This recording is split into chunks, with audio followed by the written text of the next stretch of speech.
Hi, this is Ben Schwartz. I'm with Amherst, Massachusetts, and we're taped at Amherst Media. We're here with Governor Deval Patrick today. Thank you, Ben. Thank you, sir, for being here. I'm glad to be with you. We also have a studio audience of eminent local folks, and too illustrious to begin to list at the moment, but I do want to make sure that we recognize Congressman John Olver, who may be able to come in later on, and if he is, he may tiptoe in as we're taping, and that'll be fine, and we'll try to recognize I'm happy to yield my seat to him if he comes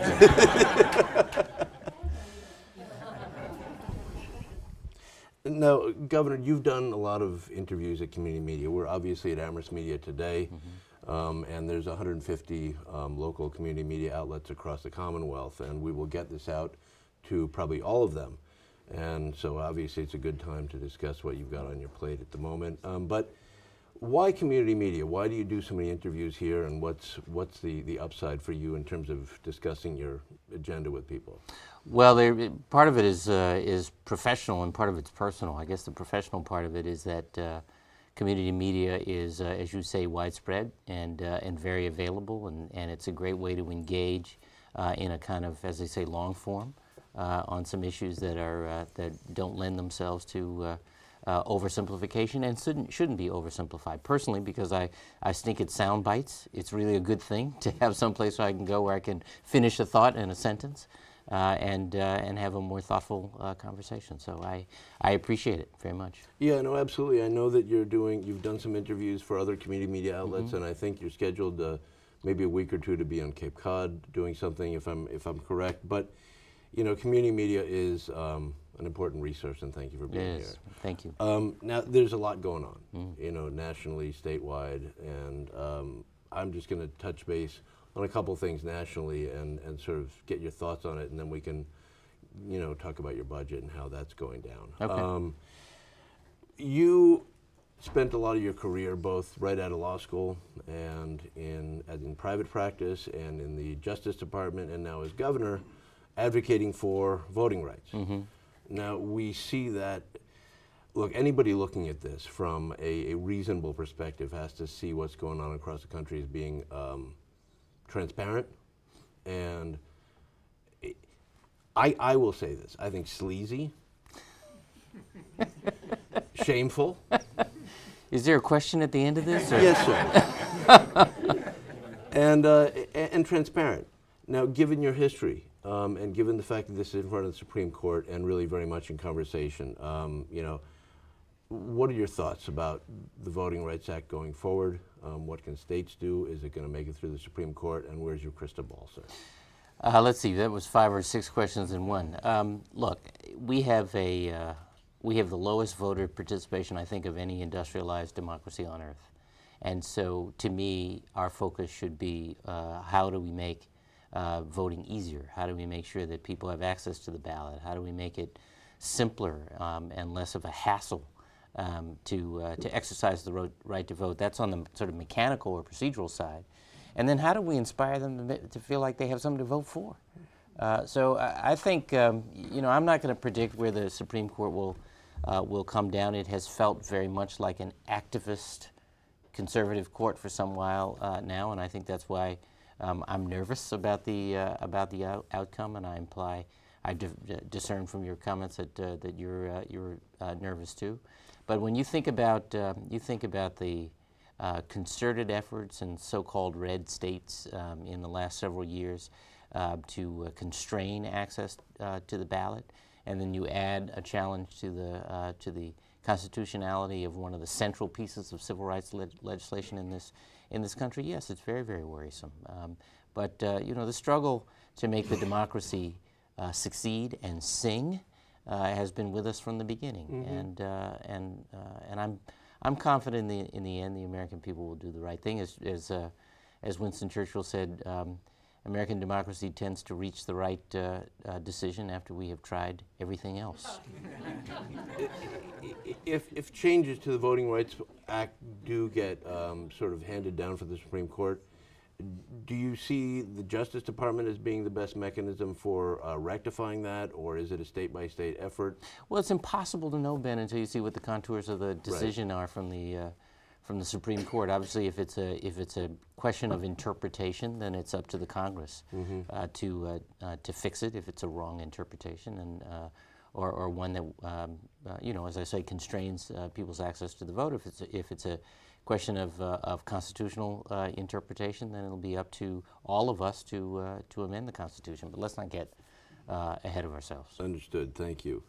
I'm sure some of our audience saw you on Meet the Press the other day. I'm sorry to hear Governor this. Deval. And you've been in D.C., you've been at the National Governors Association, and obviously there were conversations, you know, in the hallways, and then of course we saw the president spoke to you, and the word that everybody is discussing and the impact that everybody's been discussing is sequester. Right.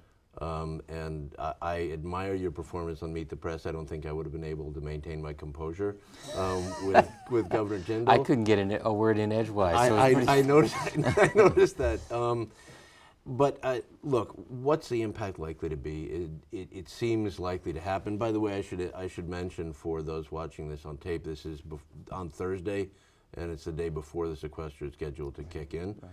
So I'm wondering what you see happening, both at a local level and whether governors can get involved to change it around. On Monday, all of the governors met with the president and his senior team. Monday of this week in the White House, and all everybody wanted to talk about was sequester. As you can imagine, the estimates are that the impact of sequester will be about a 0.5 percentage point slowdown in the rate of national growth. Of course, we've been growing faster than the national growth rate here in Massachusetts, so I'm worried about the impact here as well. There are estimates that range in hundreds of millions of dollars of spend coming out of our local economy, and that's going to be in things like you know, jobs in the defense industry, jobs at universities, jobs at academic teaching hospitals, and so forth. There are grants that go directly to school districts that serve poor children or children with special needs. That will be affected. Now, the problem is we don't know when that impact will come. In other words, the sequester isn't like the fiscal cliff in the sense that we go off it and you feel going off of it right on the first day. And the extent to which there is any flexibility to slow this down is something that the federal government is still struggling with as they try to work with the Congress to get a better solution. I will also say this, at least as of the conversation we were having on Monday, the only proposal before the Congress to avoid the sequester was the president's. And it was a balanced approach, a combination of more strategic cuts, both in terms of where they would be and when they would kick in, and the closing of loopholes to raise revenue so that we can invest in the things we know we get growth, right? So education, innovation, and infrastructure, which you know is my mantra right here at home. And among the frustrating things about this, Ben, is that the loopholes that the president was proposing to close were the same loopholes that Speaker Boehner had proposed just 2 or 3 months ago. And somehow or other, as we've seen in the past, when the president says, you know what, I agree with that, they move the goalposts. Right. So it's frustrating to governors, it's frustrating to citizens, and frankly, it's embarrassing. You mean on the world stage in terms of other people's impressions of us? This is the greatest nation on earth. And you know, we have these moments in this Congress where a small number of hard right basically hold everything and everyone hostage. And it feels like that again. You know, this president, and I would say our delegation, our Massachusetts delegation, certainly understand that their job is not to be in constant campaign mode, but instead to do what is right for the greater good.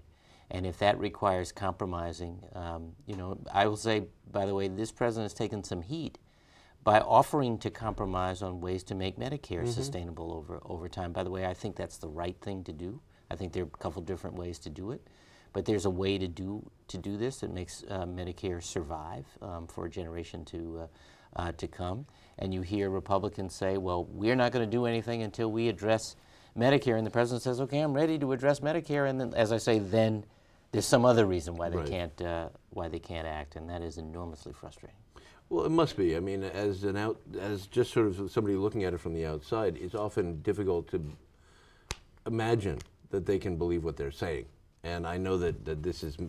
Well, now, who said anything about them believing what they're saying? I really don't think that's the point. You know, I have a legislature to deal with too, and they don't say yes to everything I ask. Certainly not the first time I ask, but we work it out. They have a very challenging budget proposal before them right now that I have made, and it's challenging not because they don't agree that investing in transportation and investing in education is wise or appropriate in the same way most people in Massachusetts agree we should do those things and understand the job growth opportunities.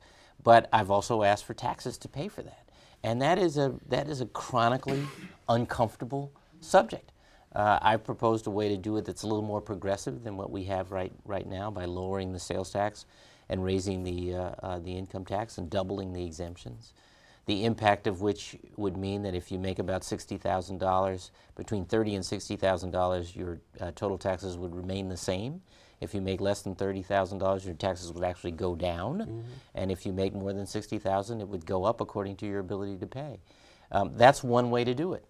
But it'll turn out, I think, as we work our way to a solution, that the legislature will think about other ways of doing it. And what I've been emphasizing is let's just agree on the ends and work together on the means, and I think that that's exactly what the President has been asking the Congress to come to the table on. People want things, goods, services, public resources. The trick is, of course, figuring out how to pay for them. And well, yeah, I mean, you say that I understand your turn of phrase, but the problem is we think of it like it's some kind of trick. It's like we want to elect magicians, not leaders. You know, I was writing. I realize I sound like Bobby Jindal. I'm taking up all the airtime right now. No. I was. This is with you. I was riding down the pike several weeks ago when we had the blizzard, and it was the point at which we had, you know, the forecasts at that point were pretty definite. We'd made all the big decisions in terms of the state of emergency or the travel ban. There was nothing left for me to do at that point than you know, get the hourly updates on outages and school closings and so forth. And I was out on the pike, and there was there were plows and a few emergency vehicles, and mostly it was empty. And I thought, you know, as soon as it is possible, this road is going to be clogged again with people who depend on it. And we take it for granted because our grandparents didn't. You understand? Yes. They made a decision to sacrifice in their time, for their time, but also for our time. And the same is true for the T and Logan Airport and I-91 and you know, the University of Massachusetts and so forth. And really what is underneath this budget proposal is precisely that question. Are we prepared to sacrifice to make a greater way for, and a better way for ourselves and our grandchildren? And I think that's a question worth grappling with, and grappling with in a fact-based way. Fact-based way. So what are the facts as you are proffering them? I mean, you have your budget proposal, which invests both in education and infrastructure. Those are two of the major sort of aspects of what you're proposing. And if you could describe for sort of in bare bones what it is, the tax changes you're proposing, and what the effect would be. Sure. Well, we have done a lot of analysis about our transportation needs statewide. And we have seen that over the next decade, we need about $1 billion of new revenue to invest in the system we have, fixing it and modernizing it and so forth, in paying the bills we've already inherited. You can say what you want about the big dig. I happen to like the project. I liked it better at $5 or $6 billion than $22 billion, but I like the project. But you know, we can complain all we want about the excess. We still have to pay those bills, and the fact that we have those bills has constrained the ability to invest in the rest of the Commonwealth. So we have to get back to a regional equity in this. And then we have a very small number, actually it's only about 20% of that total bill, of expansion projects, which are targeted to unlock economic activity in places where it's been locked up. That'll take about $1 billion a year over the next decade. And then we have strategic investments on the education side where we know we get a big bang for that buck, if you will. So early education, 30,000 young people are on wait lists for quality early education. Why should that matter? It's not babysitting. Reading proficiency and numeracy by the 3rd grade is a determinant of academic success for the rest of your life. For the rest of your life. So a little money put in there has a great big pickup, and by the way, a lot of savings in time. Extended learning time in areas, in the middle school grades, in areas where poverty is concentrated, another high impact area, high impact investment. And then college affordability is the 3rd. Those all add up to about $900 million. So that's the bogey, if you will. And what we have proposed to do to pay for it is to cut the sales tax from 6.25% to 4.5%, raise the income tax to 6.25% by 1 percentage point, double the exemptions. And there are a host of deductions and exemptions that we're proposing that in many respects I think have outlived their usefulness or affect only a small proportion of taxpayers. And that gets us more progressivity, and it raises what we need. And by the way, it creates a whole bunch of jobs, a whole bunch of jobs. So it's very much a growth strategy. And as I say, I think there is general consensus that these are worthy things to do. And we are now dealing with the delicate question of whether we're willing to sacrifice to do those worthy things.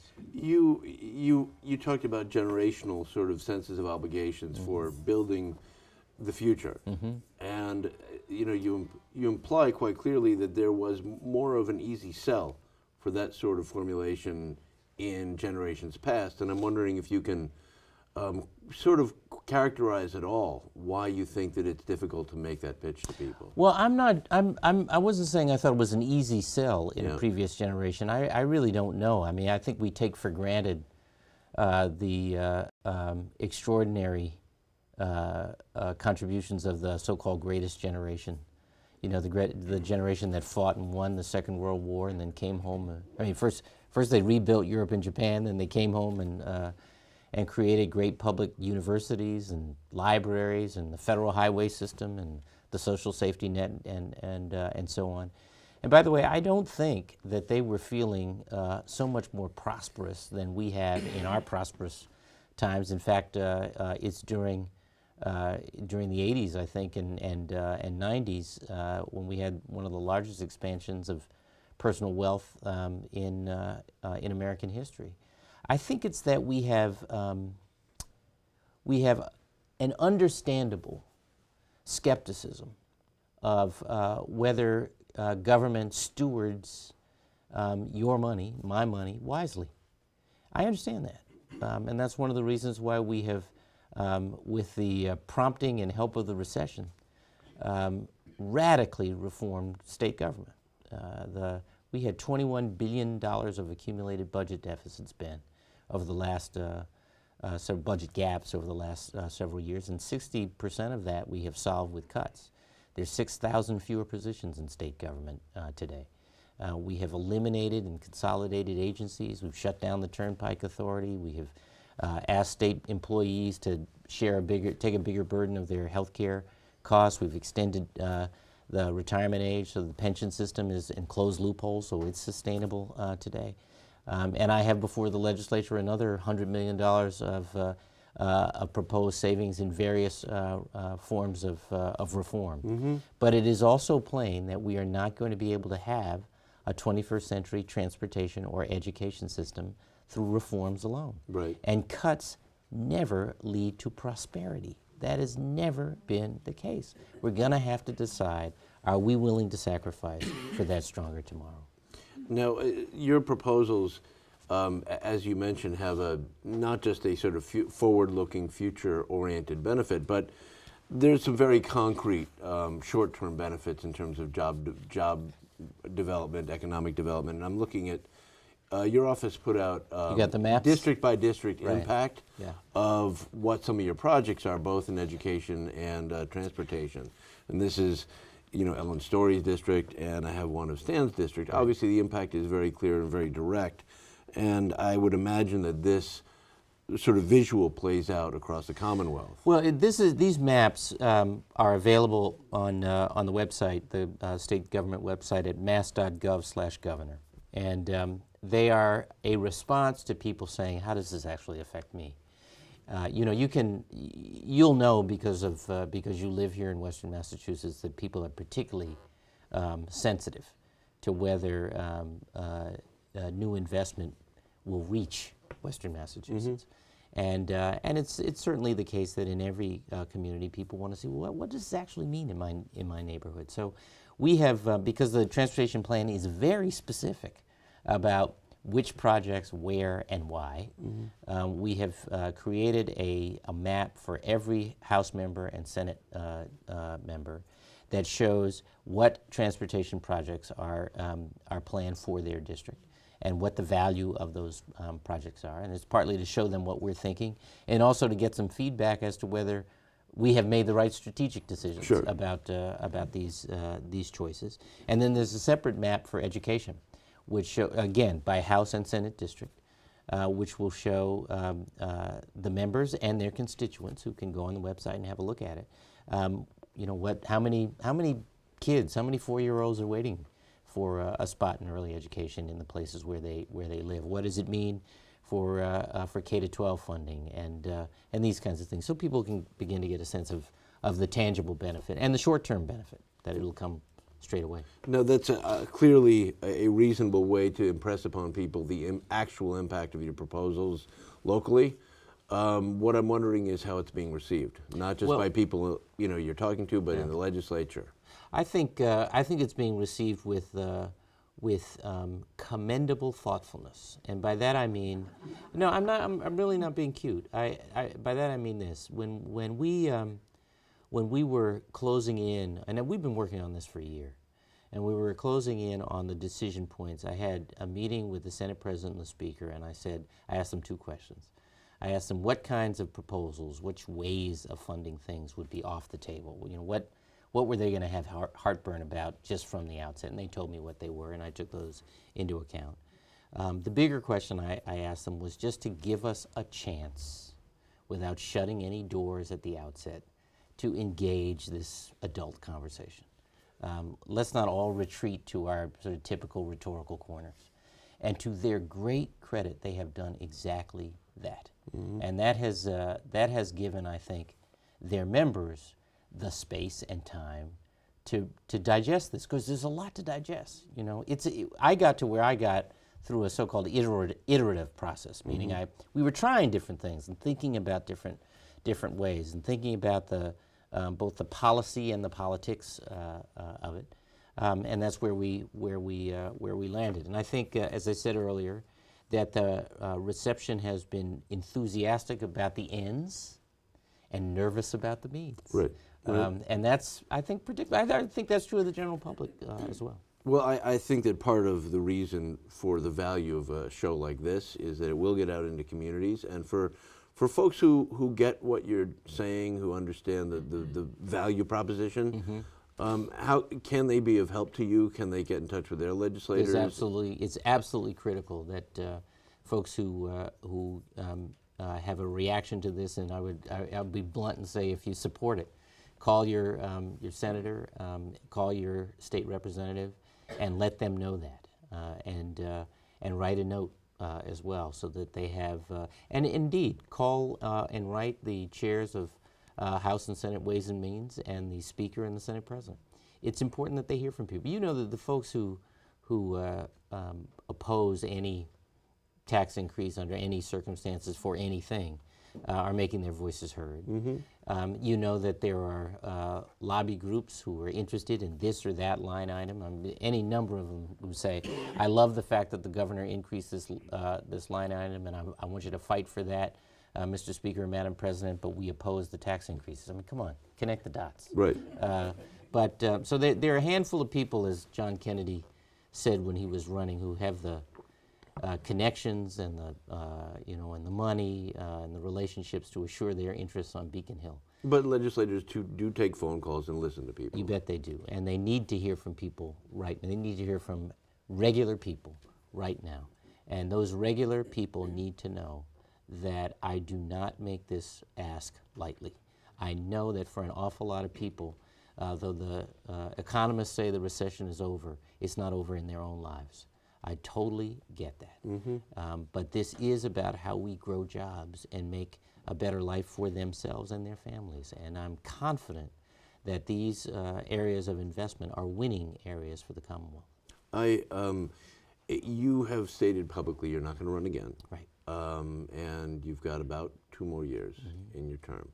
And it sounds as if you're talking about what you want to suppress the smile on my face when you say that. But it sounds like what you're talking about is what you want to leave the people of Massachusetts when you leave office. And in terms of the trajectory and the runway that you're leaving for Massachusetts to move forward. Now, is that a reasonable statement? And well, you know, I would say in the sense that it's consistent with everything we've been trying to do. I mean, that notion of governing for the long term and for you know, the next generation and not the next, you know, election or news cycle has been, I hope, characteristic of everything we have done. I heard a criticism, I guess is what it was intended, from the Republican minority leader in the House when this was first released. The budget was first proposed, that this was about my legacy, and I guess that sounded to me like we were having a Mitch McConnell moment. Like, it, you know, if it's good for the Commonwealth but might reflect well on me, then let's not do it. Right. This is about what's good for the Commonwealth. No, I'm not using terms like legacy, but you know, obviously, one always looks forward, and you hope. You hope one always looks forward. Yeah. But anyway, please continue. I apologize. Well, no, it's just, I think the point is we have to be. You know, you and I have off camera talked about this a lot over the years. In my business experience, one of the things I found was this incredible pressure to manage for the next quarter and get those short-term results. Sometimes even if it was to the detriment of the long-term interests of the enterprise. And I think we have come to govern that way in this country and in this Commonwealth, where we govern for the next news or election cycle, and we're not governing for the next generation. And I ran because I wanted to try to govern for the next generation. So if there is a discipline we leave when Tim Murray and I leave office, I hope it is a more routine or even an instinct to think about what the implications are out over the horizon, not just, you know, in terms of how it's going to reflect on us when we're up before the voters the next time. Now, before we close, sir, I did want to bring it back to the sort of more local picture. In terms of your budget proposals, what effect do you see on the Western Mass economy, on our colleges and community colleges, and on the University of Massachusetts, which of course is right around the corner? Sure. So there is, on the education side, there are thousands of 3- and 4-year-olds who are on waiting lists for quality early education, not babysitting, quality early education. They need their chance. There are kids in gateway cities in Western Massachusetts, Springfield, Holyoke, Chicopee, for example, who would benefit for extended learning time in the middle school grades. We're proposing to quadruple the Mass Grants program, which is the principal financial aid program for young college students. The community colleges have been absolutely brilliant partners in a reform to become a stronger platform for workforce training and development, and there are resources in there for them. And there are a whole bunch of road, rail, and bridge projects that have gone wanting in Western Massachusetts that get done with this proposal, and that's really great for people who do those jobs and who need to get to jobs. So there's a lot in it for Western Massachusetts, and I'm going to be clear about this here, just as I have been back on Beacon Hill. We're not going to have a transportation plan that I sign that doesn't have that kind of regional equity in it. Understood. Well, thank you, sir, for your time. This has been a pleasure. It's great to be with you, Ben. And thank you all for coming. Thank you so much. Good to be with you. Thank you.